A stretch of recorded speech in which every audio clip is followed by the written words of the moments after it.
everybody, and welcome to Season 4, Episode 11 of A Conversation with Cometan. I'm really excited today to bring you the next installment of the Astronism Versus series, where I've been looking at comparing astronism to other religions and philosophies. We've covered humanism so far. We've done Christianity, Islam, Buddhism. We're also going to be doing some sort of a kind of comparison between astronism and paganism in my upcoming conversation with Michael York. So I'm really interested for you guys to see that and to see your reactions to that. But today we've got astronism and Buddhism here, where these two religions really, of course, have some similarities, but they also have very many differences. And so it'll be interesting to see and to sort of explore some of those differences, I think, in this video today. So just to start off really with this chronology of disciplines. So I do this at the beginning of every Astronism Versus video. I've done this every episode this season. And it's just to kind of give an overview really of how religions form essentially, and the sort of chronology of how they form. So just to give a short overview of these for those who've already kind of listened to this in other previous videos of mine. So you've got cosmology first. That's the religion's observation of reality. That's how we understand you know, how existence has come to be. Then we've got theology, which looks at the concept of the creator. So who created this existence? What created this existence? What for? How does it interact with that existence, or who interacts with that existence? Okay. Philosophy I see as the religion's reaction to this reality. So the religion develops a philosophy as to, you know, how it's going to navigate this reality based on the cosmology and the theology. Then you've got the soteriology, which is the plan that the religion's created to overcome this reality that it's seen as emerging. Then you've got the teleology, which is the kind of vision that the religion sets forth. And in a way, teleology also relates to the kind of purpose that emerges from the soteriology and from the philosophy. So the teleology tries to kind of get a sense of meaning of life, I suppose, or a purpose, an overall purpose for individuals and for a collective species, for example, based on the soteriology and the philosophy. Okay. So these disciplines you should see here are like building on each other. So as we get through the cosmology and the theology, then we come to the philosophy, then we come to the salvation theory, so that each discipline is building on the next, okay? And then in reaction to all of that, we have the hamartiology, which is the moral path that the person who's following that religion needs to pursue and complete in order to achieve the vision that is set out, in order to achieve that purpose, in order to fulfill the aims of the religion, okay, that it's been set out in its soteriology in particular. And then finally, we have the eschatology, which looks at the fate of these members of the religion, but also of non-members as well. That's really important oftentimes.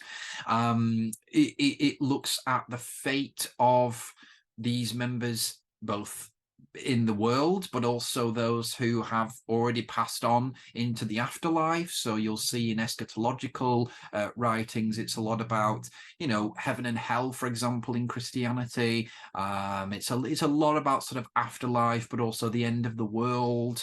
So it's the end of this reality, and it's also what sort of rewards the religious members will get if they have done as they've been told, essentially, in the plan of salvation, okay, that's been set forth. So you've got this sort of 7 steps there of disciplines, I suppose, that each build on each other, and they give a sort of complete overview, I suppose, of a religion. And these are the 7 disciplines that I'm going to be using to kind of explore the differences, really, between Astronism and Buddhism. So I think the first thing to understand, the differences, I suppose, between Astronism and Buddhism is that Buddhism has a very sort of cyclical understanding of reality, whereas Astronism has a very kind of linear understanding of reality.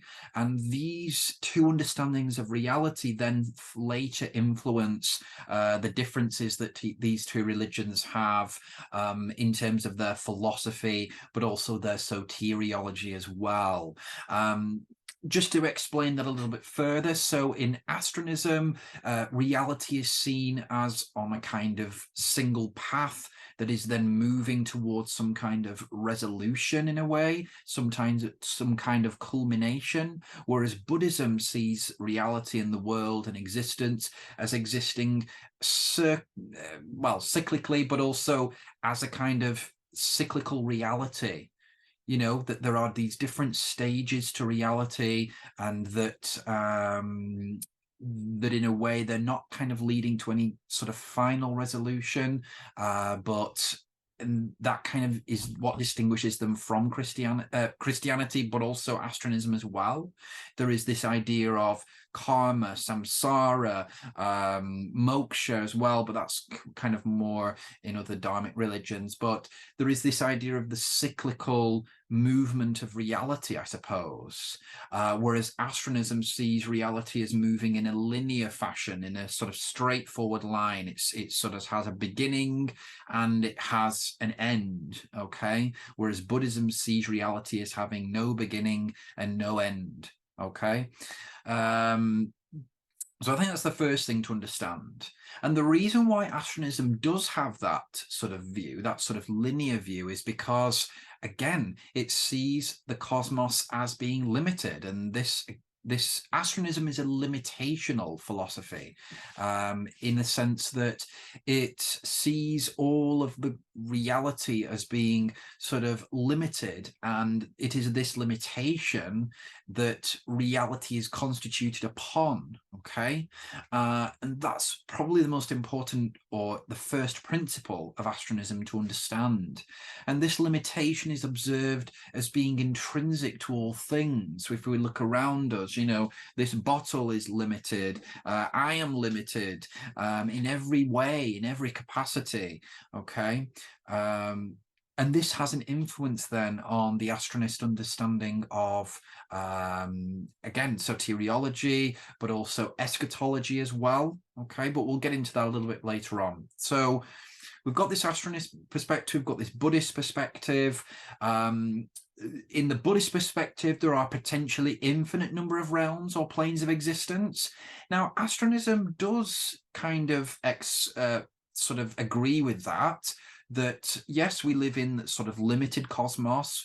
There's only one cosmos here that we can see, but outside of this cosmos, there exists other cosmoses that the divine has created. So Astronism does affirm the existence of a kind of multiverse.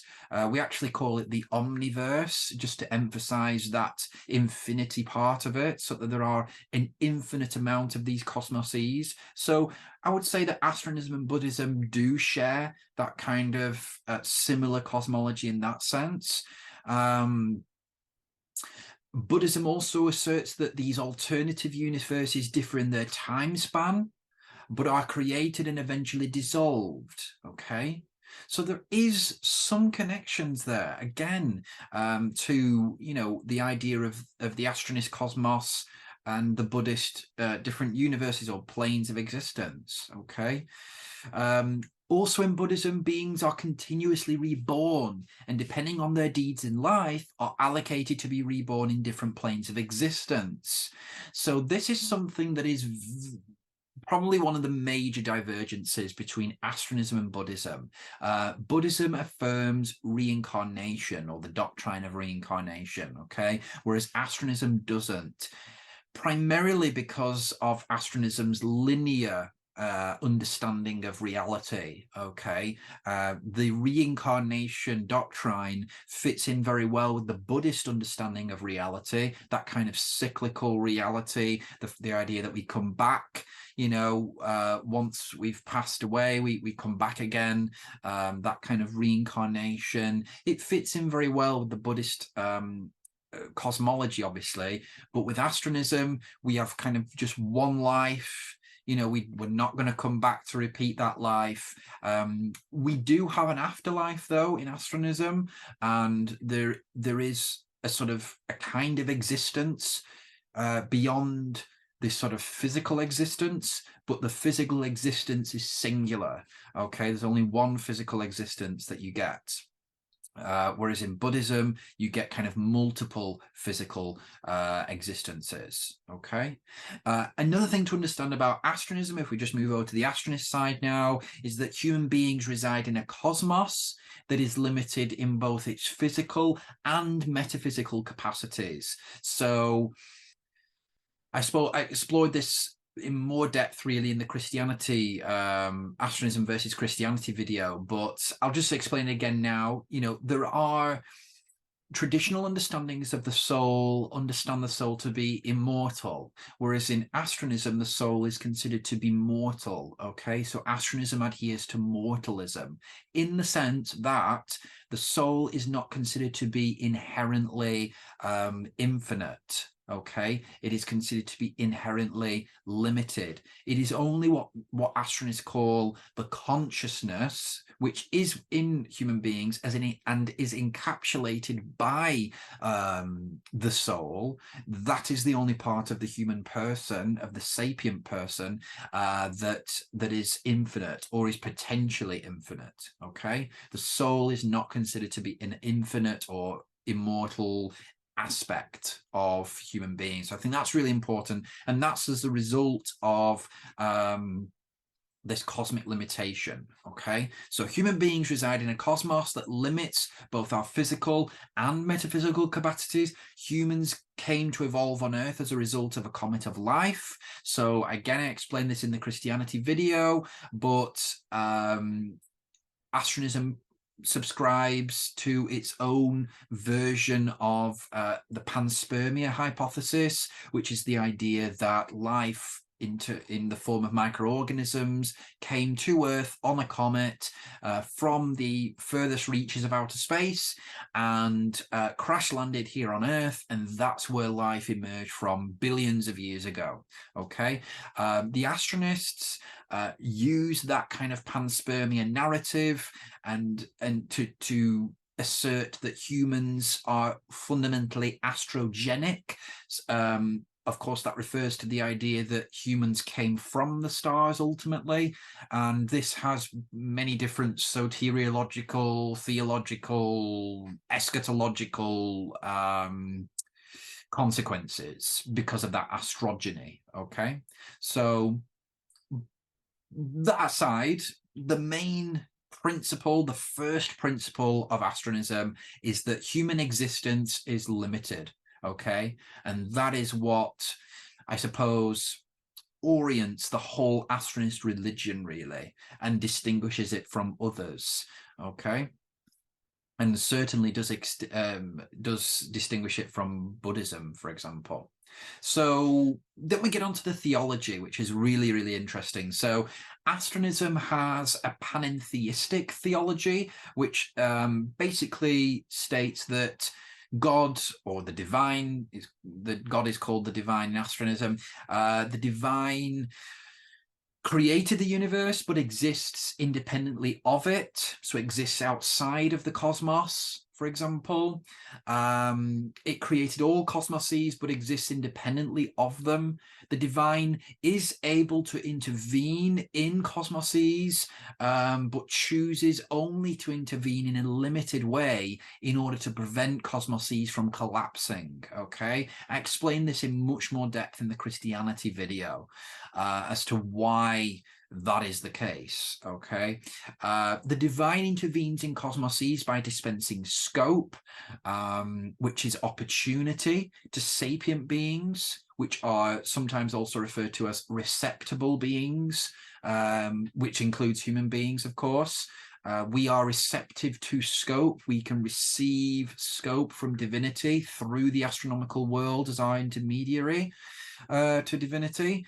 And the divine is also formless, genderless, infinite, and emotionless. Okay, so we've got those different attributes of divinity coming through there as well, which differ significantly from kind of Christian understandings of God, but of course also differ from the Buddhist perspective as well. So Buddhism has been described as sort of non-theistic, but also partly transtheistic. In the sense, transtheism, for those who don't know, refers to the idea that that it's a theology that goes beyond sort of traditional understandings of what God is.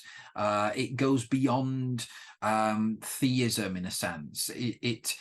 It tries to understand God in new ways, in ways not currently imagined. That the fact that God cannot be understood may be a kind of transtheistic understanding. And it also kind of relates a little bit to not agnosticism, a little bit agnostic, but also ignostic, I think is also a word. Ignosticism, possibly. But primarily, Buddhism is more sort of referred to as non-theistic. So it's not that it's atheistic. It's not asserting that there is no God at all. It's just saying that God or gods do not have a sort of central function in the existence, essentially. So it doesn't teach a definitive doctrine on there existing a creator God, nor does it place much emphasis on its conception of demigods. So there are ideas of demigods within Buddhism, but again, you know, these are peripheral. They're not central to the Buddhist religion or the Buddhist task, really, or even to existence itself, or even perhaps to the ideas of karma and samsara, which are, you could say, more central to Buddhism. So the doctrine of samsara, having just mentioned that, mandates that all beings are subjected to a cycle of life, death, and rebirth. Even the demigods are subjected to this doctrine of samsara, okay? And these demigods are not necessarily virtuous beings. You know, when we think of gods, we think of them as being kind of good and, you know, moral, whereas in Buddhism there isn't that kind of idea, and sometimes these demigods can be quite maybe not evil, but not necessarily moral or good either. So, you know, there is that idea there of imperfect gods, you could say, and there is a kind of polytheistic element because there are a lot of these different demigods. But at the same time, Buddhism, I think, is best described as a non-theistic religion. Yes, it doesn't deny that God exists, but at the same time, it's not really saying that sort of God is that important in your individual journey to nirvana, okay? So Buddhism adheres to dependent origination. And this is a doctrine that means that all phenomena are dependent on the existence of previous phenomena, which lends to the view of an infinite universe. So, you know, there is no kind of createdness or ultimate createdness to anything. Everything has always existed from something before it, if you know what I mean. There's always been something before something else that has allowed for it to exist. And so that's why there only exists these kind of demigods rather than there existing that's kind of creator God. Okay, that's why Buddhism is non-theistic, because if it adheres to dependent origination, then there cannot be a God from which all things have come, you know, from which all things have been created, okay? Whereas Astronism differs in that sense. I think it is a little bit more maybe Western in its understanding there of God, in the sense that the divine did create all cosmoses, and there is that kind of element where, you know, of createdness, of acts of creation, based also as well from the Astronist perspective on what we know about the universe, what we know about its origins, which is obviously very little at this stage, but from what has been understood from science so far, you know, the universe had a beginning at some point, and the Astronists take that to be of sort of divine creation, really. Okay, so there is that difference there. I would say that, you know, Astronism is theistic. Buddhism, I would say, is either non-theistic or trans-theistic. Okay. So then we move on to the sort of soteriology, so the salvation theory of these two religions, Astronism and Buddhism. We've got Astronism on one hand, which interprets human suffering as natural and necessary and not resulting from anything human beings have done wrong in particular.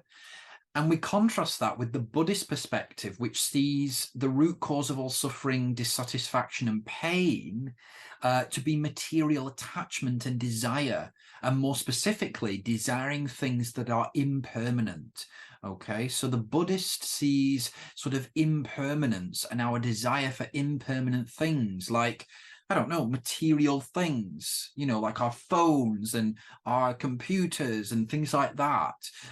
It sees that as the root cause of all suffering, because eventually these material things will end in some way. They'll break, they'll the clothes will rip, the sort of other people will die, you know. So there is this element of impermanence that is emphasized in the Buddhist perspective. And of course, Astronism would agree that you know, reality is impermanent, that of course reality is limited, so that's kind of a temporal limitation, isn't it? But in a way, Astronism looks at it in an even broader sense. It looks at limitations in general, all kinds of limitations, and sees not necessarily material attachment and desire to be the sort of the root cause of suffering and evil, but as limitation itself as being the root cause of suffering and evil. And so that again is where we see that major divergence there from Buddhism and Astronism's perspectives.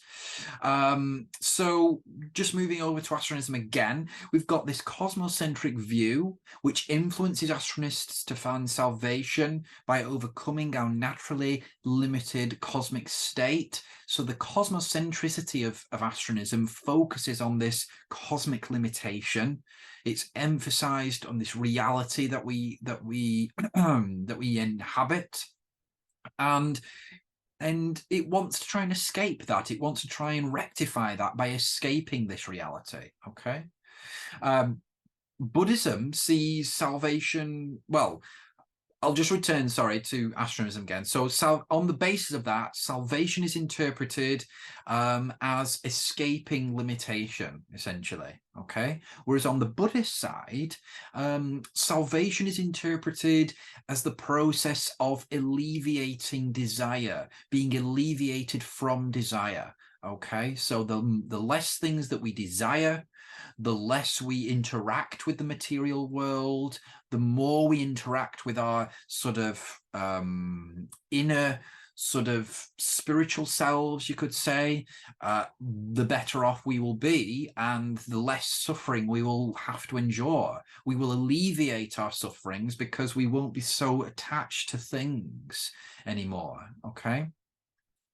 And so that, again, is a different definition, isn't it, of salvation and how we achieve salvation. Okay, and that again makes divergence between Astronism and Buddhism. I think that there are similarities, though. I do think that Astronism is a little bit broader than Buddhism, but I do think that there are similarities in the sense that, you know, they do both acknowledge that, you know, material reality is limited, that there is an impermanence there. I think just the way they go about achieving that salvation is what they kind of differ on, really. You know, Astronism wants to alleviate those sufferings through sort of escaping limitation, by overcoming limitations, whereas Buddhism I see as kind of more retreating really from the world, sort of a non-interaction with the world as a kind of self-preservation technique really from the sufferings going on in the world, whereas Astronism's kind of more facing those sufferings head on and is saying, no, we're going to overcome those. So I do think there are two different perspectives there, but it's so interesting to see that interaction between the two, you know? So the Buddhist would see that the cessation of all these attachments or alleviating all desires is going to lead to nirvana, okay? And that is the sort of Buddhist ultimate state, if you will, okay? And Astronism does talk about a sort of ultimate state of unlimitation. But that's not here, and it's certainly not also just in a kind of spiritual realm, which is possibly what the Buddhist would see it as. Astronism sees the ultimate realm as being physically beyond the cosmos, that we actually have to go on a physical journey, not just a spiritual journey, but a physical journey into the cosmos to actually transcosmise. We call it transcosmization, actually overcoming the boundary of the cosmos. Okay, and that of course is, I'm describing here the process of transcension.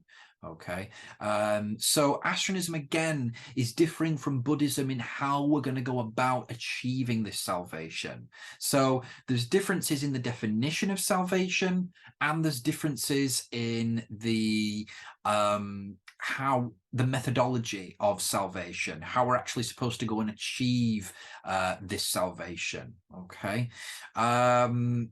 I think also as well that there are some similarities, as I've just said. This idea of, you know, a recognition of the impermanence of reality in both of these religions, the recognition of limitation in both of these religions. But again, you know, the Buddhist wants to retreat from the world, whereas the Astronist in a way wants to face the world head on and try and overcome these problems of limitation. Okay. So, of course, this understanding very much influences Astronist and Buddhist philosophy, okay? Astronist philosophy sees cosmic limitation as the root of all suffering, as I've said, and evil as well, due to limited resources and capacity. Whereas in Buddhism, there is this sort of tetrad of doctrines. You've probably heard of them: samsara, karma, dharma, and nirvana. And of course, Buddhism adheres to all of those. Human beings, if we go back over to Astronism, human beings, due to our status as a sapient species, possess a quality of consciousness that is potentially infinite. I spoke about that a little bit earlier on when I was looking at the theology aspect. And so the sort of way of life for the Astronist, the purpose of life, really is to release this consciousness, this sort of internal infiniteness that we have within us as sapient beings, by striving for unlimitation through and beyond the astronomical world. Okay, So that is the purpose of the Astronist life. It's the way of life of the Astronist to overcome those limitations. Whereas in Buddhism, the righteous spiritual path, or the sort of Buddhist way of life, really, is to follow a kind of middle way, really, between extreme asceticism and the indulgences of hedonism. So you can see there, again, because the root of sort of Astronist and Buddhist differences can be found at salvation and what salvation is, we see here that Astronism and Buddhism are talking about two different things. Their philosophies focus on two different aspects of life. Astronism's looking up at the stars all the time. It's trying to push humanity up to the stars. Buddhism's more concerned about sort of individual human action, individual human action and interaction. And of course, that's why there's this emphasis on the middle way being, that sort of, I would say, well, I've put there that kind of righteous path, I suppose. And I wouldn't say that Astronism indulges in hedonism at all. I would say that Astronism kind of embraces suffering, really, suffering for the purpose of achieving transcension. So again, I think it's kind of difficult to compare Buddhist and Astronist philosophy on that particular point, because they talk about two totally different things and they're kind of off on their own kind of tangents, if you will. But just to go a little bit further on Buddhism, you've got this Noble Eightfold Path that involves training one's mind to forego the desires. So, of course, there's this belief that that desire is really the cause of suffering, and that if we don't desire something, then we can't suffer when we don't get it, or we can't suffer when that thing, whatever it is, that material impermanent thing, disappears or dies or breaks. So that's where the Buddhist is coming from, I suppose.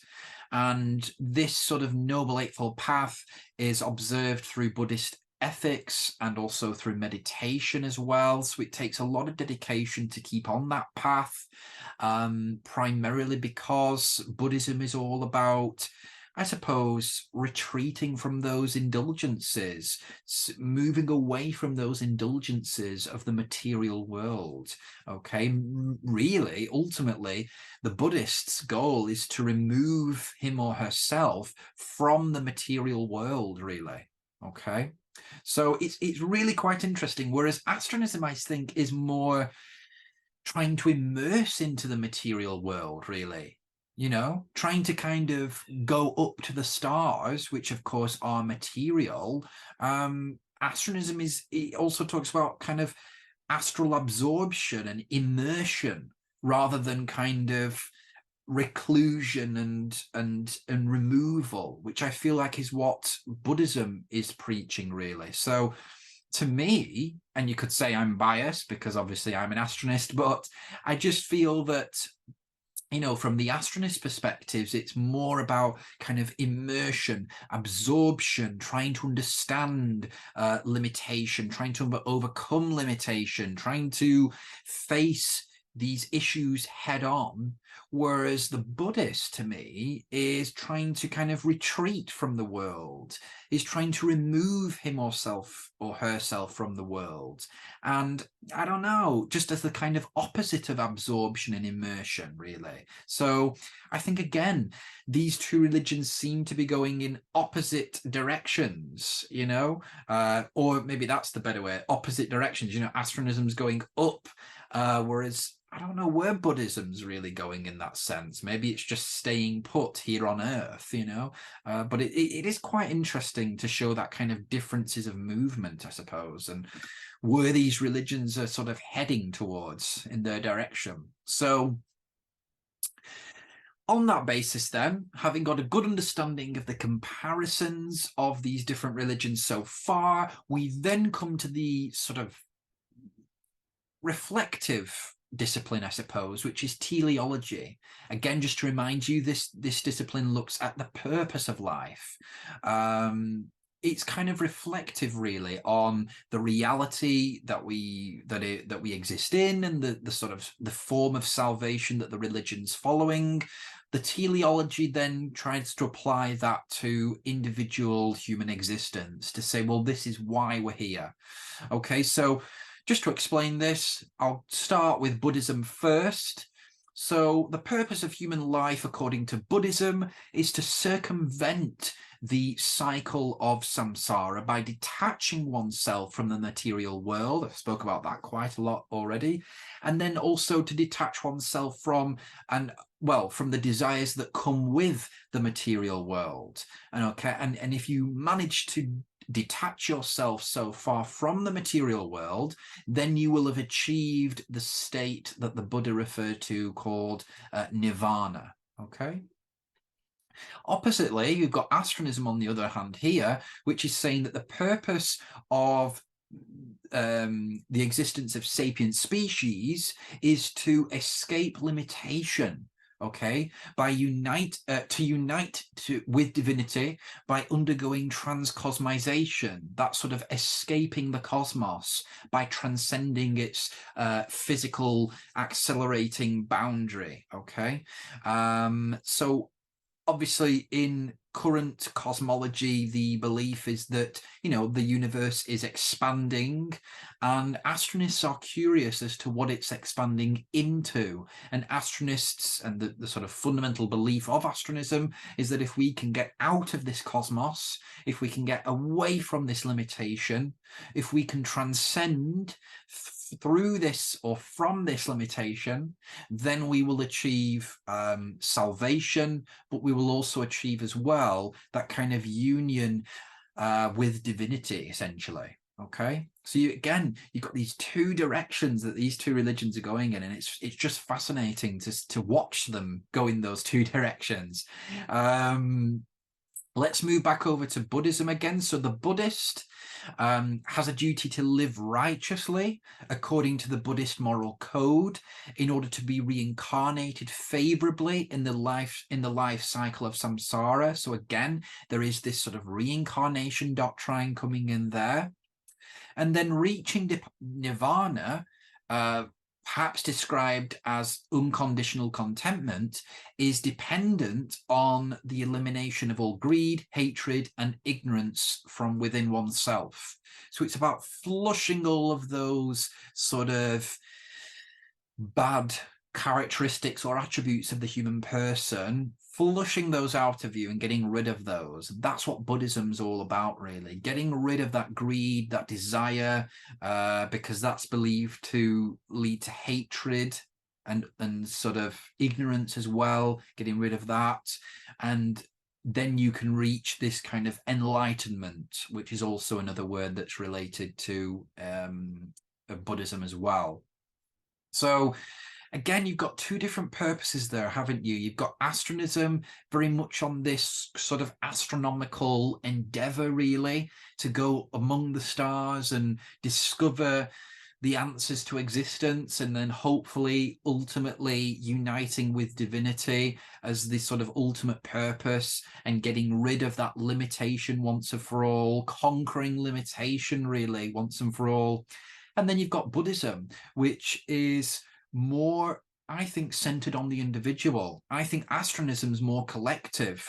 Yes, there are individual dimensions to transcension and to astronism, but I think overall, astronism is more of a collective or a collectivist philosophy in that sense. Salvation and achieving salvation is dependent on what the collective does. Buddhism is much more individualistic. Maybe that's why it's done quite well in the West, I think, and has been quite popular here in the West, because the West is, we think individualistically, really. But Buddhism is very much individualistic, I think. It's more about what the individual person is doing to achieve salvation. And although, yes, in astronism, you can sort of achieve a degree of salvation as an individual through your own actions, ultimate salvation through transcosmization and actually completing transcension is dependent on what others are doing as well, what the whole human species is doing. Okay, so you could say maybe that's one of the flaws of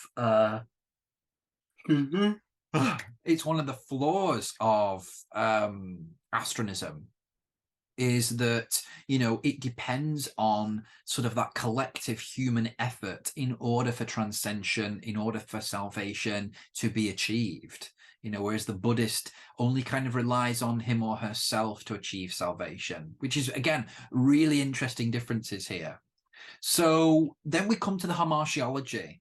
So how, in a way, can the individual person decipher between right and wrong? Okay, hamartiology is all about how different religions view sin, for example. So in astronism, being that transcension is the main goal, rightness and wrongness are oriented on an axis of transcension. Okay, so whatever progresses transcension, or whatever is perceived to progress transcension, namely to overcome limitation and potentialize oneself, that is seen as being morally good, whereas anything that is interpreted to regress transcension, either one's own transcension or the transcension of humanity, that is considered to be immoral. Okay, so that's how the Astronist determines right from wrong. And so harmful acts or thoughts are interpreted to be a natural consequence of limitation, okay, and not something that can changed, that can be changed, but only escaped from. So in the Astronist perspective, because of the cosmic limitation all around us, we cannot be totally good, in a sense. We cannot, we are not perfect. We will commit wrongdoings, and that is a sort of natural consequence. Some have also said in astronism that that is a necessary consequence of cosmic limitation, okay, to distinguish sort of cosmic existence from divine existence. And so because this cosmic limitation cannot be changed by us, we have to then, the only option we have is to escape this limitation, okay, which then connects back to salvation in astronism and the endeavor of transcension, okay. And then just moving over to Buddhism, again, the hamartiology of Buddhism is oriented on what Buddhists see as their ultimate goal. So here you have rightness and wrongness being oriented on whatever is considered to progress or regress the path to enlightenment and nirvana, okay? So you've got this kind of, again, this particular aims of Buddhism, and that's what orients what is good and what is bad, okay? The teachings and disciplinary practices of the Buddha and bodhisattvas are followed in order to reach nirvana. So the Buddha is taken to be a kind of, well, a spiritual teacher, certainly, and if you follow sort of his example, then you will be able to lead a sort of righteous life and be led to enlightenment in that sense, okay? So to be righteous in Buddhism is to forego one's desires and to alleviate all attachments, while to be sinful is to indulge or to cling to material desires, which perpetuates one's subjugation to samsara. I think that's really interesting, this idea of what makes someone righteous. Obviously, astronism has a very different understanding of what makes someone righteous.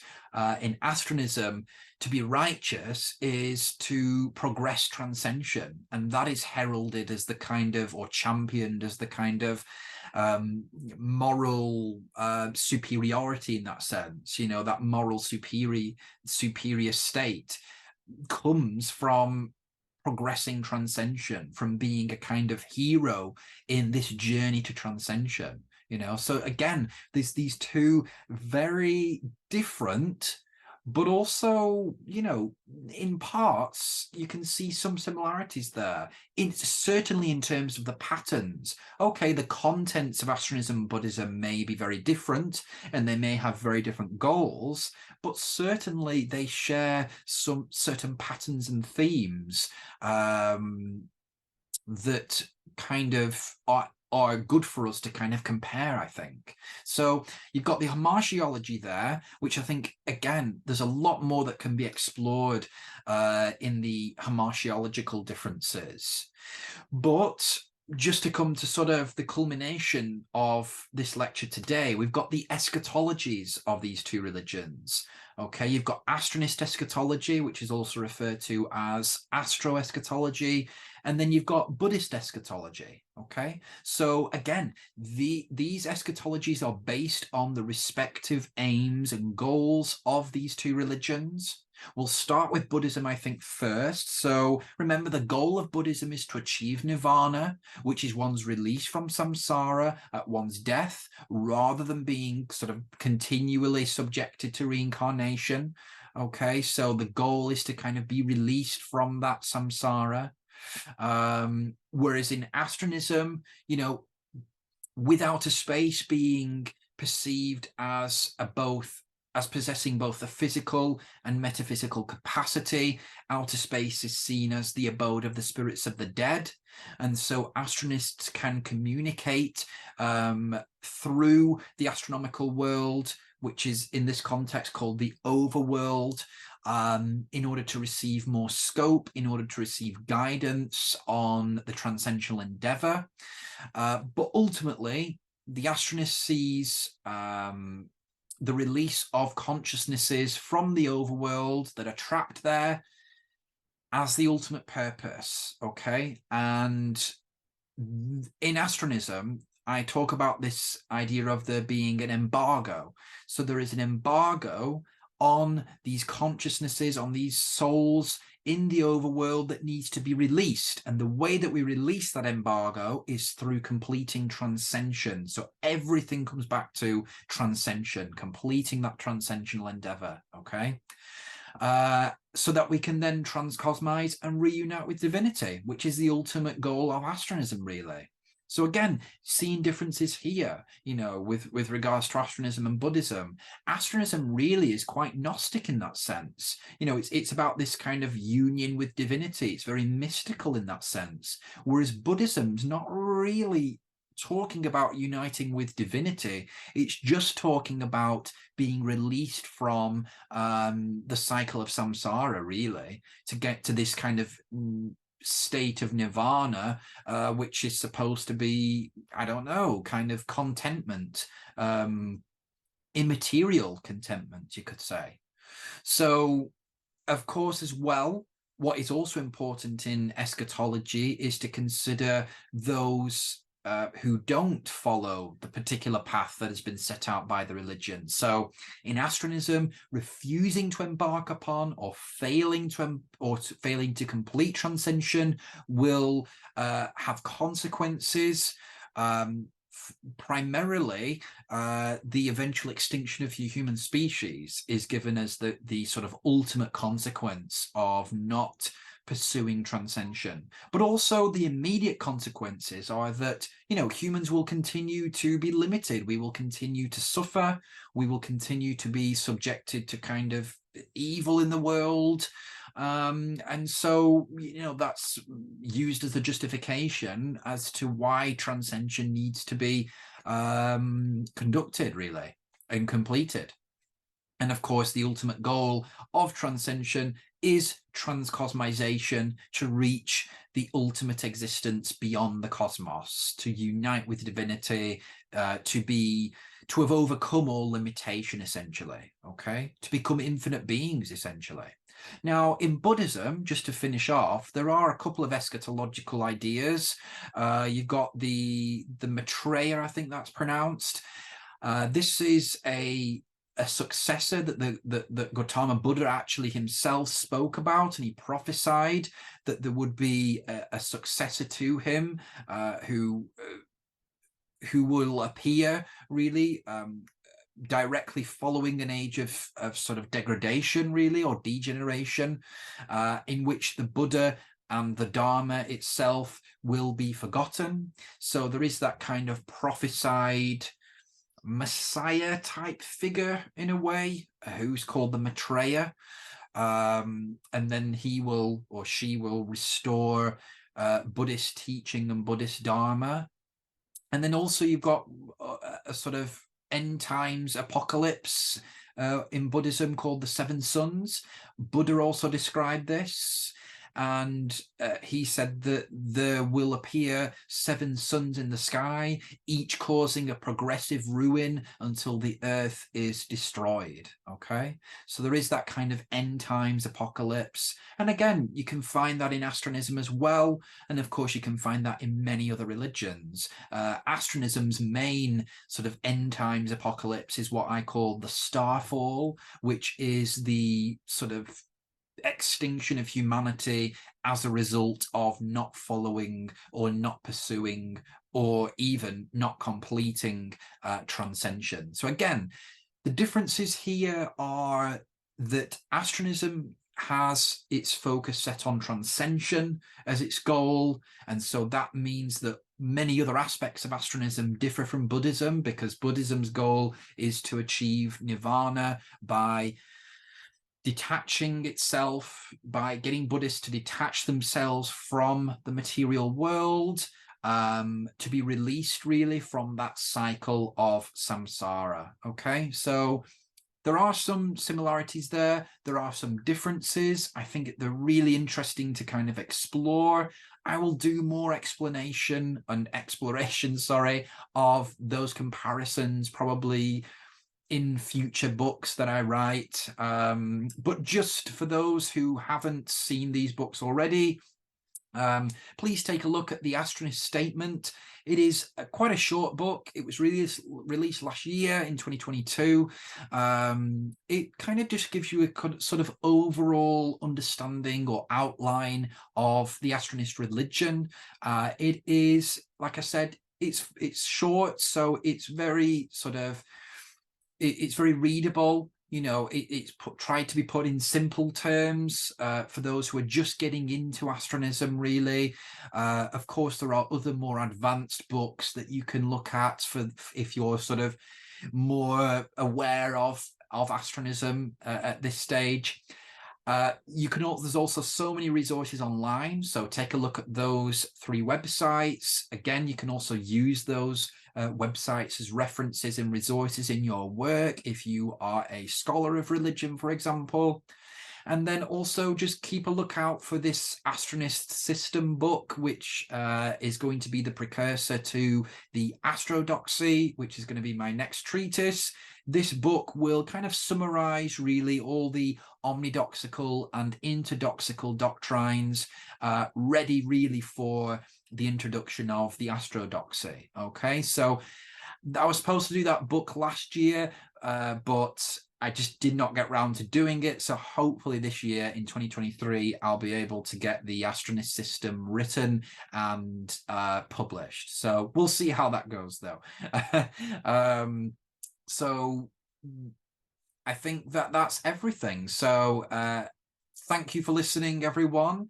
I hope you've enjoyed this lecture on Astronism versus Buddhism. Please let me know what you think in the comments of this brand new episode of A Conversation with Cometan, and I will see you in the next episode, which will be episode 12. Wow, this season's just going so quick, but it's been a real thrill and a real sort of joy to return to this series, because I do love doing A Conversation with Cometan. So I'll now let you get on with your day, and I will see you in the next episode. See you later, guys.